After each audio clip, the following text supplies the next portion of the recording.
नमस्कार। ज्ञान वैविध्य शिक्षा चैनल में आप सभी का स्वागत है।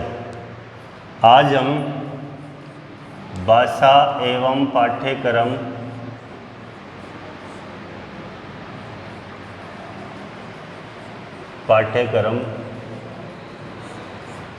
पुस्तक का हमने पहले भाषा के विभिन्न प्रकार पढ़े। इससे पहले वाली कक्षा में हमने बाल साहित्य के बारे में अध्ययन किया। आज हम शैक्षिक उद्देश्य का अर्थ एवं परिभाषा का अध्ययन करेंगे। शैक्षिक उद्देश्य का अर्थ एवं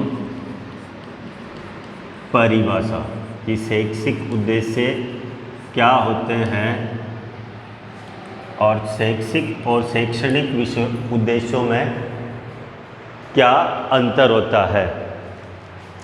तो एक दार्शनिक हुए हैं B.S. Bloom,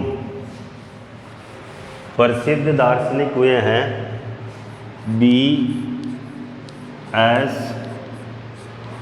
Bloom.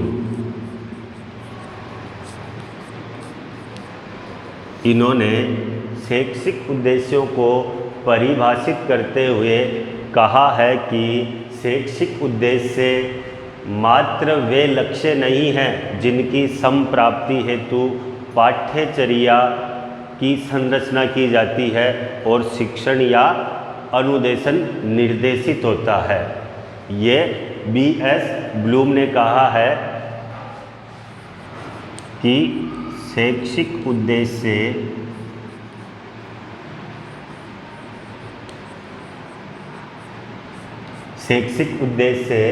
मात्र वे लक्ष्य नहीं होते,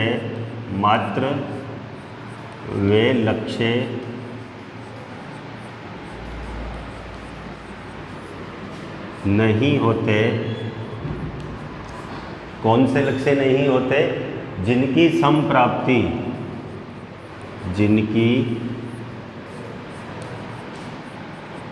संप्राप्ति कैसे संभव है? जिनकी संप्राप्ति हेतु पाठ्यचर्या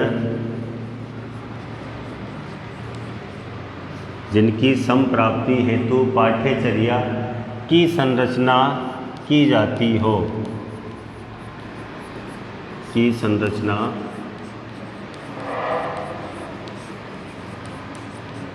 जाती हो और शिक्षण या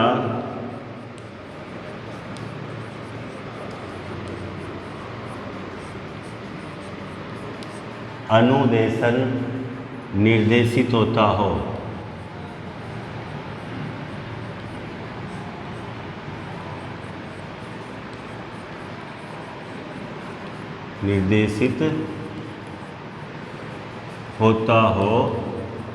इनको शैक्षिक उद्देश्य कहा जाता है। और ये जो दार्शनिक हुए हैं B.S. ब्लूम, इन्होंने त्रिभुज द्वारा प्रतिपादित किया है। इन्होंने एक त्रिभुज बनाकर इन शैक्षिक उद्देश्यों को परिभाषित किया है। किस प्रकार से परिभाषित किया है?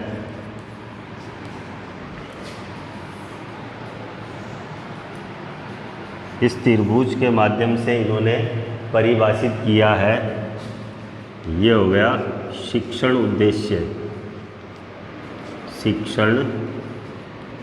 उद्देश्य।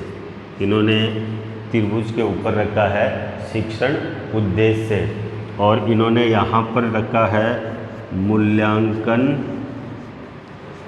प्रविधियाँ कि जो पढ़ाया जाता है उनका मूल्यांकन करने के लिए क्या क्या प्रविधियाँ होती है। इसके बाद में इन्होंने यहाँ पर रखा है अध्ययन अध्यापन संशक्तियाँ।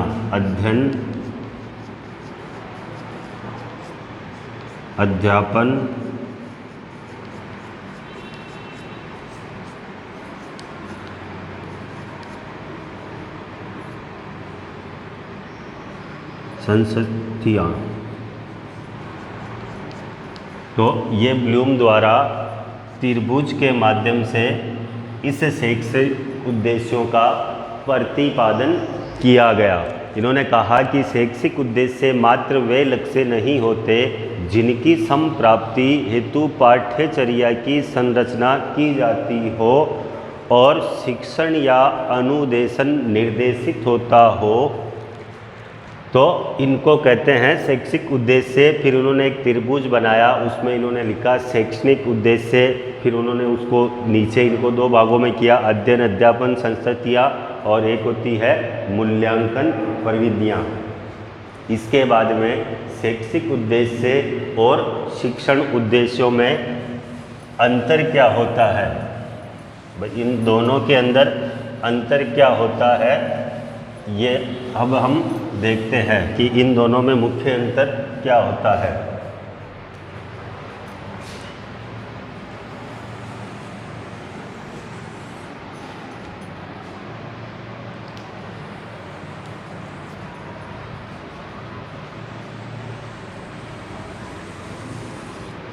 इन दोनों में अंतर क्या होता है, तो ये हो गए शैक्षिक उद्देश्य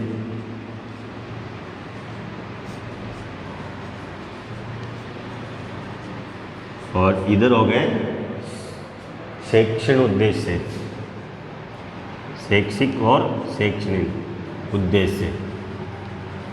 इन दोनों में क्या अंतर होता है, तो इन दोनों में अधिक नहीं सामान्य सा अंतर होता है।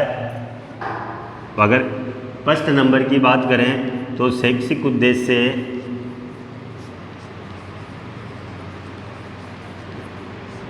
का क्षेत्र व्यापक होता है, ये बड़े होते हैं। अगर शैक्षिक उद्देश्यों की बात करें तो इनका क्षेत्र व्यापक होता है, ये शिक्षा व विद्यालय के लिए प्रयुक्त किए जाते हैं। जो शैक्षिक उद्देश्य हैं वो शिक्षा व विद्यालय के लिए प्रयुक्त किए जाते हैं।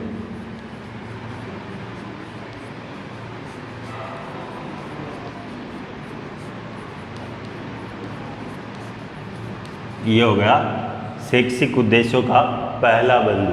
अगर इसके विपरीत हम बात करें शैक्षणिक उद्देश्य की, तो शैक्षणिक ये उद्देश्य संकुचित होते हैं, ये उद्देश्य संकुचित होते हैं। इनका क्षेत्र व्यापक, जो शिक्षण उद्देश्य हैं, ये जो शिक्षण उद्देश्य हैं इनका क्षेत्र व्यापक नहीं होता। शिक्षण उद्देश्यों का जो क्षेत्र है वो व्यापक नहीं होता, ये छोटे होते हैं। इनका जो क्षेत्र होता है व्यापक होता है तथा ये शिक्षा व विद्यालय के लिए प्रयुक्त होते हैं। अगर इनके विपरीत हम शिक्षण उद्देश्य की बात करें तो ये संकुचित होते हैं तथा कक्षा शिक्षण में विभिन्न विषयों में प्रयुक्त होते हैं। ये क्या होते हैं, कक्षा शिक्षण के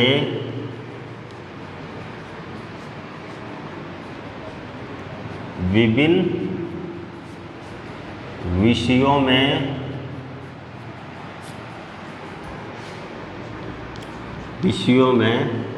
प्रयुक्त होते हैं। वो विद्यालय के अंदर पूरे विद्यालय में प्रयुक्त होते हैं, ये कक्षा के विभिन्न विषयों में प्रयुक्त होते हैं। तो ये इन दोनों के अंदर पहला अंतर आ गया। इसके बाद जो शैक्षिक उद्देश्य होते हैं ये अंतर्निहित होते हैं। शैक्षिक उद्देश्य अंतर्निहित होते हैं। शैक्षिक उद्देश्य अंतर्निहित होते हैं। ये इसमें दूसरा बात है कि जो शैक्षिक उद्देश्य होते हैं वो अंतर्निहित होते हैं, और इसके विपरीत जो शैक्षिक उद्देश्य होते हैं, शिक्षण जो उद्देश्य होते हैं, वो उद्देश्यों की प्राप्ति के साधन बनते हैं। जो शैक्षिक उद्देश्य होते हैं वो तो अंतर्निहित होते हैं, और शिक्षण उद्देश्य क्या होते हैं? शिक्षण उद्देश्य शैक्षिक उद्देश्यों की प्राप्ति के लिए बनते हैं।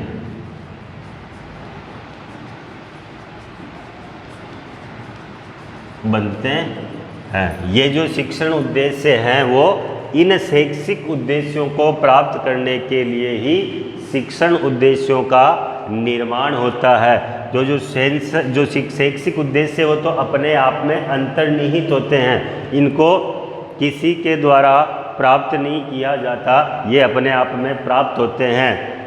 लेकिन इनके विपरीत जो शिक्षण उद्देश्य होते हैं वो शैक्षिक उद्देश्यों की प्राप्ति के लिए बनते हैं। अब अगर तीसरे अंतर की हम बात करें तो जो शैक्षिक उद्देश्य होते हैं वो सैद्धांतिक व अप्रत्यक्ष होते हैं। शैक्षिक उद्देश्य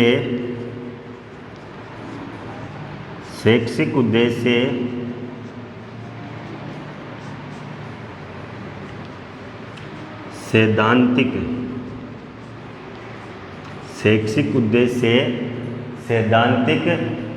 व अप्रत्यक्ष होते हैं।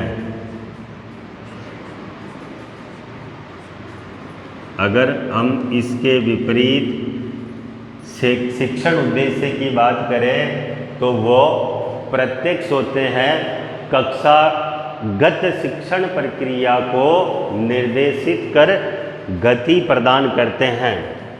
तो सबसे पहली बात तो ये प्रत्यक्ष होते हैं। ये शैक्षिक उद्देश्यों की तरह अप्रत्यक्ष नहीं होते हैं, ये प्रत्यक्ष होते हैं। इसके बाद में कक्षागत शिक्षण प्रक्रिया को ये क्या करते हैं? कक्षागत शिक्षण प्रक्रिया को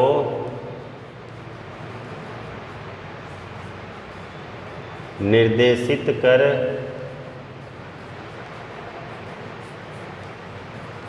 कक्षागत शिक्षण प्रक्रिया को निर्देशित कर गति प्रदान करते हैं।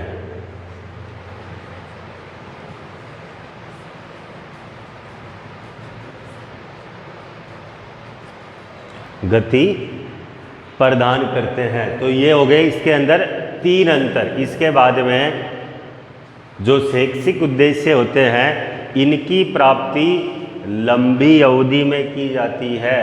जो शैक्षिक उद्देश्य होते हैं, शैक्षिक उद्देश्यों की प्राप्ति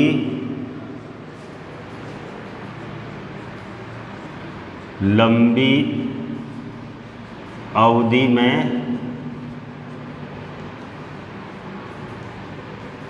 की जाती है, मतलब इनको प्राप्त करने में अधिक समय लगता है। जो शैक्षिक उद्देश्य होते हैं इनको प्राप्त करने में बहुत ही समय लगता है। इसके विपरीत अगर हम शिक्षण उद्देश्य की बात करें तो शिक्षण उद्देश्य की प्राप्ति एक कालांश में ही संभव है। इनको एक कालांश में ही प्राप्त किया जा सकता है। अवधि इनके अंदर अधिक अवधि की जरूरत नहीं पड़ती है, ये इतने जल्दी प्राप्त होते हैं कि चाहे तो हम एक कालांश में ही इनको प्राप्त कर सकते हैं। इसके बाद में जो शैक्षिक उद्देश्य होते हैं वो परिवर्तनशील होते हैं। शैक्षिक उद्देश्य परिवर्तनशील होते हैं। शैक्षिक उद्देश्य परिवर्तनशील होते हैं, ये बदलते रहते हैं, लेकिन शिक्षण उद्देश्य निश्चित होते हैं, बदलते नहीं हैं। ये जैसे है वैसे ही रहते हैं। शैक्षिक उद्देश्यों की तरह शिक्षण उद्देश्य बदलते नहीं हैं। अब बात करें अगर शैक्षिक उद्देश्यों के आगे में अंतर क्या क्या है, तो शैक्षिक उद्देश्य के उदाहरण व्यक्ति का विकास, राष्ट्रीय एकता आदि में निहित है। शैक्षिक उद्देश्य कहते हैं कि इसके उदाहरण किसके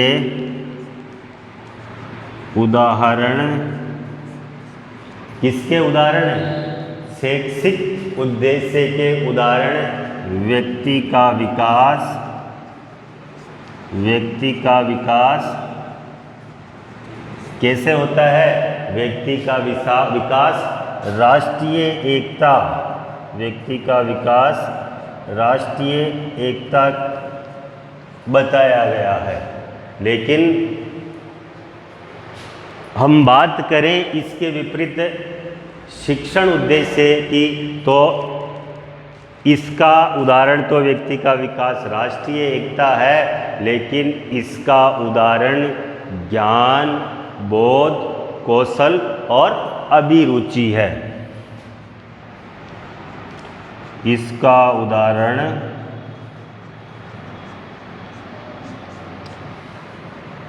ज्ञान, बोध, कौशल व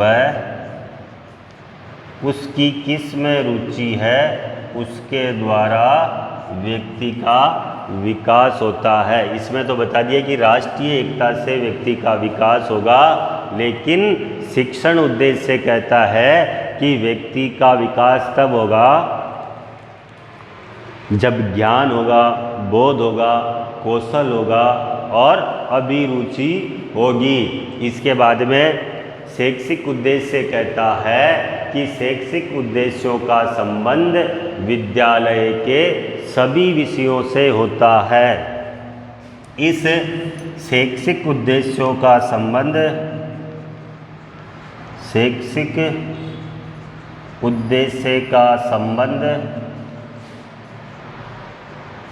किससे होता है? विद्यालय के सभी विषयों से होता है। इसका संबंध विद्यालय के सभी विषयों से होता है। और इसके विपरीत अगर हम बात करें शिक्षण उद्देश्यों की, तो इसका जो संबंध होता है विद्यालय के विभिन्न विषयों के शिक्षण उद्देश्य से अलग अलग होते हैं। इस बिंदु के विपरीत शिक्षण उद्देश्य का बिंदु कहता है कि विद्यालय के शिक्षण उद्देश्य से विद्यालय के विभिन्न विषयों के शिक्षण उद्देश्य से अलग अलग होते हैं। विद्यालय के विभिन्न विषय के शिक्षण उद्देश्य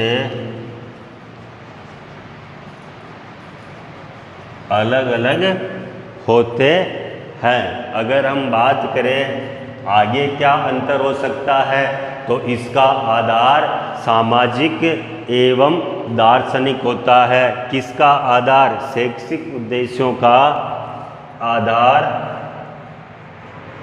कैसा होता है?